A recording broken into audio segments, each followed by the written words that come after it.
Bleacher Report ground, the Panthers have officially announced Baker Mayfield as a starting QB. Panthers-Brown Week 1, which I think the Panthers are going to win this game. I think Baker Mayfield really needs to prove himself against the Browns.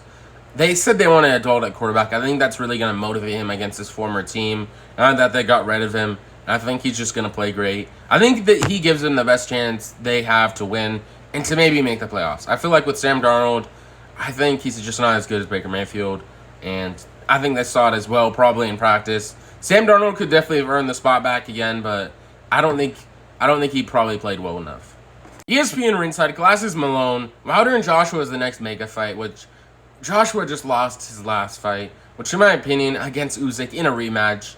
In my opinion, I don't think they should fight again. Usyk and him should not fight again. It's been clearly shown that Joshua's not as good, and Wilder, I think, will win this fight, and it might be a knockout, something like that. That's my prediction. But overall, I think the next mega fight will be, if it happens, Usyk versus Tyson Fury. I think that will probably be a bigger fight than this one.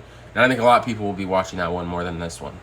Blake Gillikin, punt at your own risk. Blake, this is blank with the NFL's drug testing. You were selected for a random in-season drug test. This test will take place 8/21/2022 at the facility. The test should be completed before the team meeting at 10 a.m. 81-yard punt. So that's the reason why they had this random drug test. And this is very interesting overall. It's a very far punt. Would you be drug testing if you're the drug testing person in the NFL? Would you send one after an 81-yard punt? I guess I had to be sure that he wasn't on anything and increase his chances, but I guess like it says, punt at your own risk.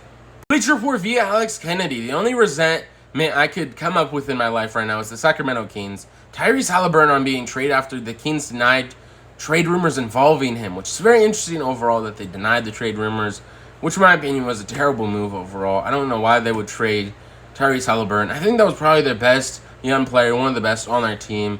I think this was a horrible move, and I would feel some animosity against them when they promised me that I would stay as a King, but then they traded me after that. But what's your opinion on this? Bleacher Report, here's a tweet from them. The Grizzlies have made new inquiries to the Nets in trading for Kevin Durant per Shams. Does a duo of Ja and KD come out of the West? I don't think this will happen at all. The Grizzlies don't have enough. When the Suns were trying to trade, they were asking for Devin Booker in replace of Kevin Durant, and they've been asking really high prices overall. They wanted Jaylen Brown and other things like that. I don't think this trade will happen at all. I don't think they really have enough. They want an all-star type player in return. They probably have to trade Jaren Jackson and maybe someone else as well. I don't even know if that would be enough in general with a bunch of picks as well. They'll probably have to do some more players, Brandon Clark, someone like that. And would they ask for John Morant? Who knows what the Nets really think? They'll probably ask for a very high asking price.